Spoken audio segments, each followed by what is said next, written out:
Hi everyone, Aaron here for Zollotech, and this week we'll talk about iOS 18, how we're hearing more and more about AI, iPhone 17, and we're expecting iOS 17.5 Beta 3, hopefully this week or next. We'll talk about that and more in this week's Apple News Update for the week of April 22nd, 2024. Now, Apple's FineWoven case is something I've not really been a fan of since its introduction. I did sort of a teardown of one. Apple's been getting rid of leather, and in a recent ad they actually showed that they're getting rid of leather, but never even mentioned FineWoven. Now it appears that leaker Kosutami has said that Apple stopped production entirely on FineWoven cases. He actually says that it's due to maybe durability. However, durability of the case seems to be better than you would expect, and while I personally really dislike the feeling of the material, it seems there's more and more complaints, or maybe they just have slow sales in general. I'm glad Apple's actually going to be replacing these, though, it seems, as maybe we'll have a new material, whether it's maybe vegan leather or just something different entirely, maybe just a regular woven case. I really don't like the feel of this personally, so hopefully we get something a little bit different. But let me know your thoughts about FineWoven in the comments below. I personally don't like the way it feels, so it doesn't feel premium to me.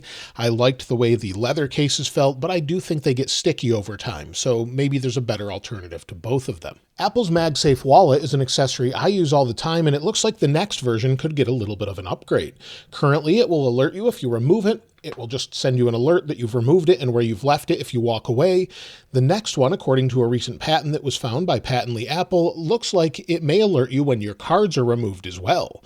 So maybe you take your card out, you leave it behind, it will alert you that you've left your card behind. Now, whether or not this will be in a soon-to-be-released Apple Wallet with the iPhone 16 or something else, we don't really know, but it looks like they're at least working on this. They have a FineWoven version of this as well. This is my leather one I've used for a couple years, and it may be time to replace it. So a nice little update like that would definitely be welcomed. Apple continues to be facing more and more antitrust allegations by the U.S. government, and this time around, Senator Elizabeth Warren posted an odd one-minute video talking about how she thinks Apple should be broken up, and that they're even ruining relationships and using dirty tactics to keep a stranglehold on the smartphone market. However, Apple is not the number one smartphone in the world, only in the United States, so this is something that is a little bit odd to post, of course, but that's someone that actually wants to break up Apple and maybe force them to implement iMessage a little bit differently, or maybe even on Android. Now, as I mentioned in the weekend follow-up video, Apple was actually forced to pull 4 different apps recently from the Chinese App Store. This was at the request of the Chinese government, where they had to remove WhatsApp, Telegram, Threads, and Signal. So they've done that. This is pretty typical in China, where Apple may have to remove an app at the request of the government. However, Durov, who is actually in charge of Telegram, said that it's the #1 downloaded mobile app in China on Android, according to Google Play. And he talked about where China forced Apple to remove apps such as Telegram from its Chinese App Store, but they haven't seen any decrease in downloads coming from China. So that's something that's a little odd that they had to remove, but hopefully people will be able to use those in the future. Speaking of that, TikTok actually may be banned soon in the United States. Some of the legislation that actually enforces sort of this ban or sale of TikTok's Chinese-owned assets to people in the United States looks like it's pushed through the House of Representatives. It still has to go through the Senate and be signed, but it is part of an overall aid package overseas. So that's something we could see maybe in the next 6 months or so that's removed from the App Store. So I know some people will actually appreciate that, some won't, but please be kind in the comments if you're going to let us know your opinion on it. Apple announced this past week that they've made further progress in their environmental goals by cutting emissions in half. They posted this in sort of an update every year that they do this with their environmental report. So they've been posting this for years, and they've also talked about how they're working on recycling, and they've made changes with investments throughout the world in clean energy and water as well. So that's something that they posted about. I'll link those in the description if you're interested. And also to go along with that, a new Earth Day Activity Challenge and International Dance Day Challenge are now live for Apple Watch.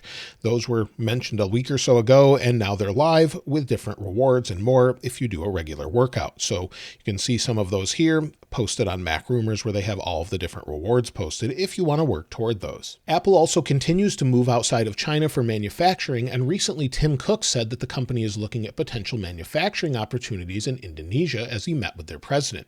This will continue to diversify its overall supply chain and just make sure that iPhones and other products can be made no matter what's going on in the world. So that's something I think we'll see more and more, maybe moving into the USA. We've seen Brazil, India, and others. Also, Apple Vision Pro interest seems to be down.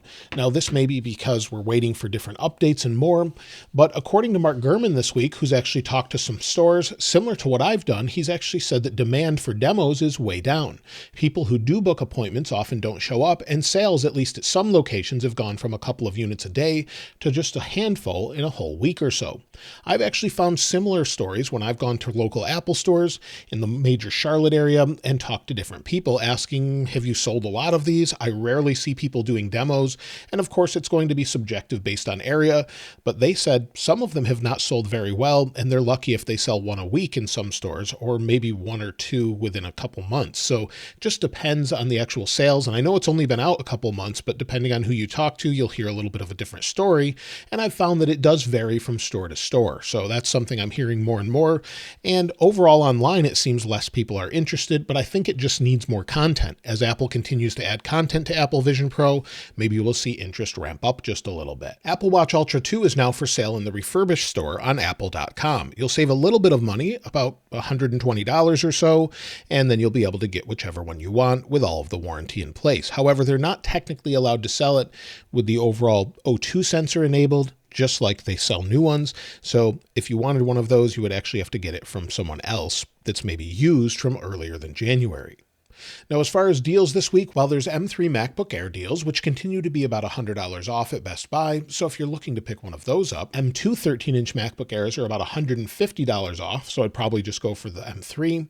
And there's also discounts on iPads and more. However, it looks like stock on iPads is low, as we expect iPads soon to be replaced with the iPad Pro and a new generation of iPad Air. There's also continual deals on AirPods Pro 2, where they're down to about $189. So I'll link all of the latest deals in the description below, along with deals on things such as Beats Studio Pro, which have been reduced as well, and these have been on sale for quite a bit, for about $150 off. So let me know if you're picking up any of those things in the comments below.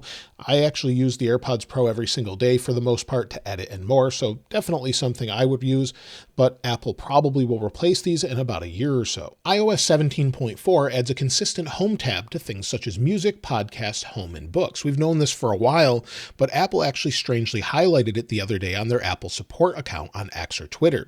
It says home is where the heart is, and it's where to find personalized recommendations and pick up where you left off in Apple Music, Apple Books, Apple TV, and Apple Podcasts. And it says update to iOS 17.4 and iPadOS 17.4 to see the home tab.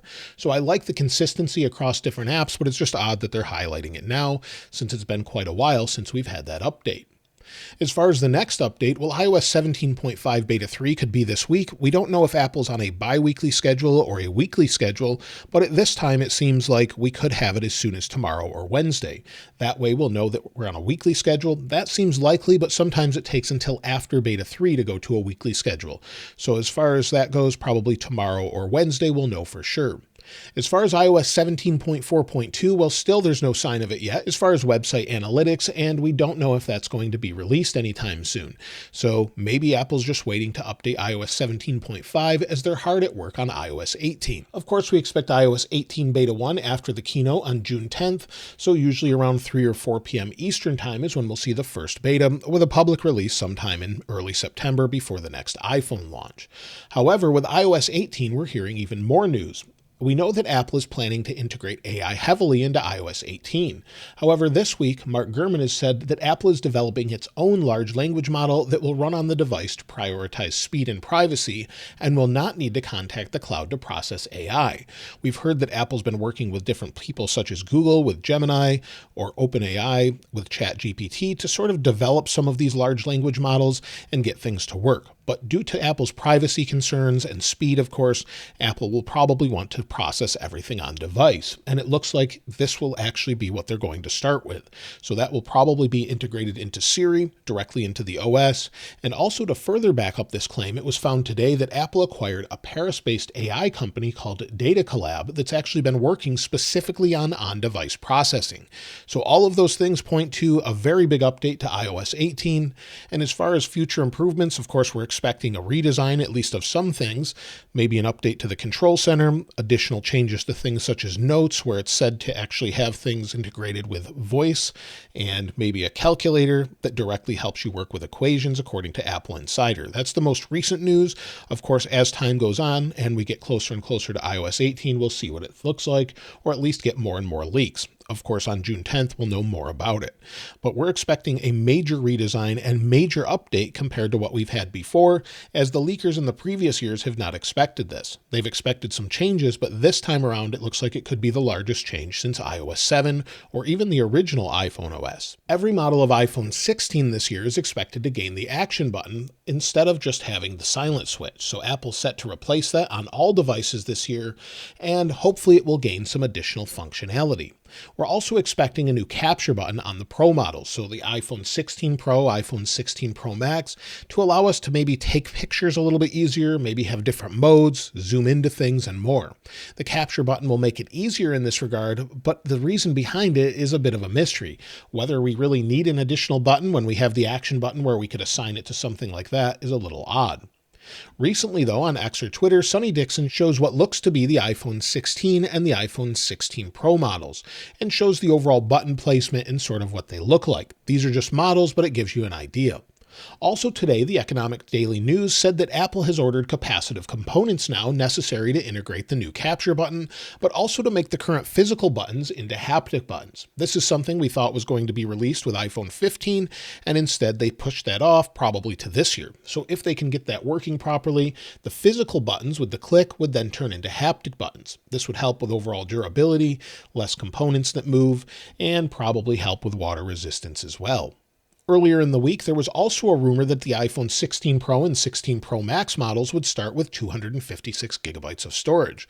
However, the leaker was basically someone many people did not trust and has been regarded as fake. However, the base storage definitely needs to start at 256 gigabytes.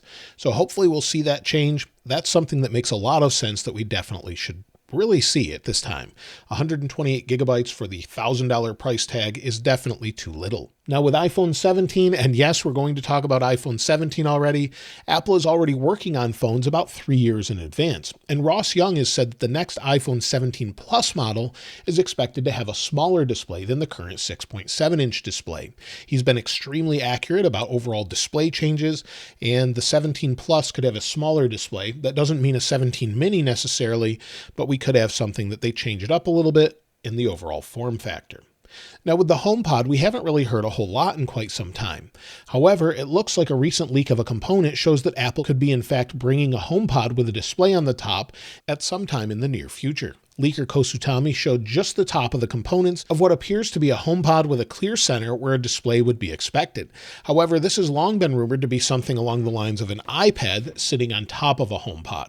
So to have it directly on the top wouldn't be that helpful, but maybe they've explored different ideas and we just don't know the full story yet. And regarding the next iPads, well, we're still waiting for that release. We expect them in early May, so that means probably an announcement maybe later this week or early next week. And we're expecting some updates to iPads Pro as well as iPad Air with a larger 13-inch model of the iPad Air and using similar displays as we have with the current iPad Pro 12.9-inch. With the mini LED. So it looks like Apple's just going to sort of recycle their iPad Pro, call it an iPad Air, maybe change the frame a little bit. And then with the iPad Pro, we're expecting an OLED display. So that's where they're going to sort of change things around. If they're just going to sort of change the iPad Pro, the current one, into the iPad Air, I don't know that that's necessary, but we'll have to see what Apple's intentions are here once they release those. Also, ESR, who sponsored this channel before, recently just launched some new cases for the iPad Air 13, as they're calling it. You can see it here on Amazon, where they actually have iPad Air 13-inch protection, transform, and do it all. So you can see all of these new cases with things they're expecting as far as the overall design form factor. So we'll have to see if that's exactly what they look like, but usually cases come out around the time of the next launch anyway, as they have to get all of those ready. When it comes to the Mac, though, we have yet to see an M3 Mac Mac Mini or an M3 Ultra Mac Studio. This week, Mark Gurman has actually said in his Power On newsletter that Apple may skip the Mac Mini this year with upgrades to that as far as the M3 and instead push it to the M4 later this year. So we could see a big push into the M4 updates with the MacBook Pro, MacBook Air, maybe next year, but Mac Mini and Mac Studio and even Mac Pro are lacking at this point. So we're still waiting for that Ultra chip. Maybe Apple hasn't made a big enough jump and they're just waiting for the M4 Ultra. But all of those things hopefully will be coming very soon, as it seems like it's been a long time since the major Pro apps, or Pro Macs rather, have gotten a major update. That's everything for all the Apple news so far this week, and let me know what you're looking most forward to in the comments below, whether it's the new iPads, iOS 18, iPhone 17 maybe, or 16, or something else. Let me know in the comments below. I'd love to hear from you. If you'd like to get your hands on this wallpaper, of course, I'll link it in the description like I normally do. And if you haven't subscribed already, please subscribe. And if you enjoyed the video, please give it a like. As always, thanks for watching. This is Aaron. I'll see you next time.